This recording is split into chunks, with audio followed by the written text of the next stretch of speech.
আসসালামু আলাইকুম, সবাই কেমন আছেন? আলহামদুলিল্লাহ, আপনাদের দোয়া আমি অনেক ভালো আছি। আয়াত মমস ব্লগ দেখার জন্য সবাইকে স্বাগতম জানাচ্ছি। ছাদে উপর আসলাম, কাপড় শুকা দিয়েছি কাপড় নেওয়ার জন্য। এই যে আয়াতের বাবা পাঞ্জাবি, আমার জামা, এগুলাই নেওয়ার জন্য ছাদে আসলাম। আয়াতের কাপড় আছে, তো আসলাম যখন ছাদে ঘুরে যাই, আপনাদের সাথে শেয়ার করি। ওই যে দেখেন আমাদের সেই বিল্ডিং, আমাদের বিল্ডিংয়ের সমান সমান, ওই যে দেখেন। আর সারাদিন এত শব্দ হয় যে বলার ভাষা নাই, কি করব। তো ছাদে একটু আসলাম আপনাদের সাথে কথা বলেও যাই।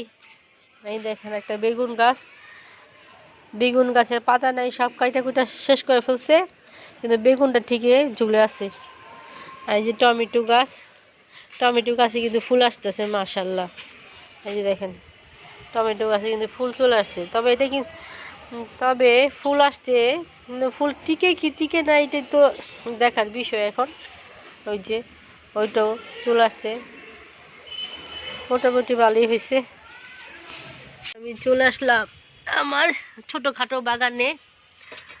সে কালকে এই জায়গাগুলো সব পরিষ্কার করছি, ক্লিন করছি। দেখেন এখন সব ঝকঝকা ঝকঝকা পরিষ্কার, কোনো দিকে কোনো ময়লা নেই, সব পরিষ্কার পরিচ্ছন্ন করে রেখেছি।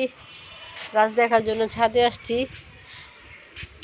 এই যে লাউ গাছ, লাউ গাছ বুঝলাম না, এমন চিকন লাগে, কোনো শক্তি নেই, কি অবস্থা। এই যে টমেটো গাছ, দেখেন কি অবস্থা টমেটো গাছে। সব কিছুই মোটামুটি ভালো। আমি এখন গাছে আসছিলাম ছাদে পানি দেওয়ার জন্য। এই যে দেখেন সবজি পচা, এই যে এক বালতিতে, ওই এক বালতিতে ঘরেও কিছু আছে, সেগুলো আনতে হবে। কিন্তু যে দেখেন আমার গাছগুলো একটু শক্তি ওরে, একেবারে চিকুন। এত চিকুন কেন এটাই তো বুঝলাম না। ডাঁটা শাকও কিন্তু দেন মোটামুটি বড় হয়ে গেছে, এইগুলো তুলে নিতে হবে।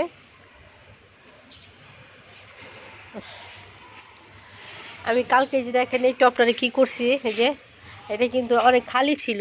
এই যে এটার নিচে কিন্তু অনেকগুলো পাতা আবি যাবি অনেকগুলো ছিল, সেগুলো আমি আমার এই গাছের নিচে দিয়ে হালকা একটু মাটি উপর দিয়ে দিছি। মাটি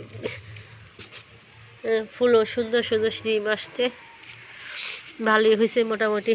ছোট একটা গাছ, ফুল মাশাআল্লাহ অনেক সুন্দর আসছে। ওই দেখেন ফুল দেখা যায় এখান থেকে।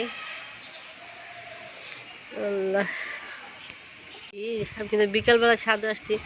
এই রাতে বাবার দেখেন খাবার যে দিছে, আর দুই কবুতর মিলে দেখেন মারামারি করতেছে। দেখেন কি অবস্থা, এই দেখেন। এই তোরা মারামারি করছ কেন রে? আয়তে বাবা কিন্তু এই খাবারগুলো সব দিয়ে গেছে, এই দেখেন এগুলা কিন্তু আয়তে বাবাই দেয়। মারামারি না করে মিলেমিশে খাও, সেইটাই অনেক ভালো, বুঝেছো? ওই নিজেও মারামারি করলে খেতে পারলো না, কেউ খেতে দিল না, ওই চোরে বাকি আসছে। একজন না খেয়েছে তাতে কি হয়েছে, আরেকজন চলে আসছে। সবাইকে অনেক অনেক ধন্যবাদ। আসসালামু আলাইকুম। সবাই আমার পাশে থাকবেন, আমার জন্য দোয়া করবেন। আমার অবশ্যই ছোটো বোন যে এগিয়ে যায়, সেই জন্য আমার পাশে থেকে আমার ভিডিওটি দেখবেন। অনেক অনেক ধন্যবাদ। আল্লাহ হাফেজ।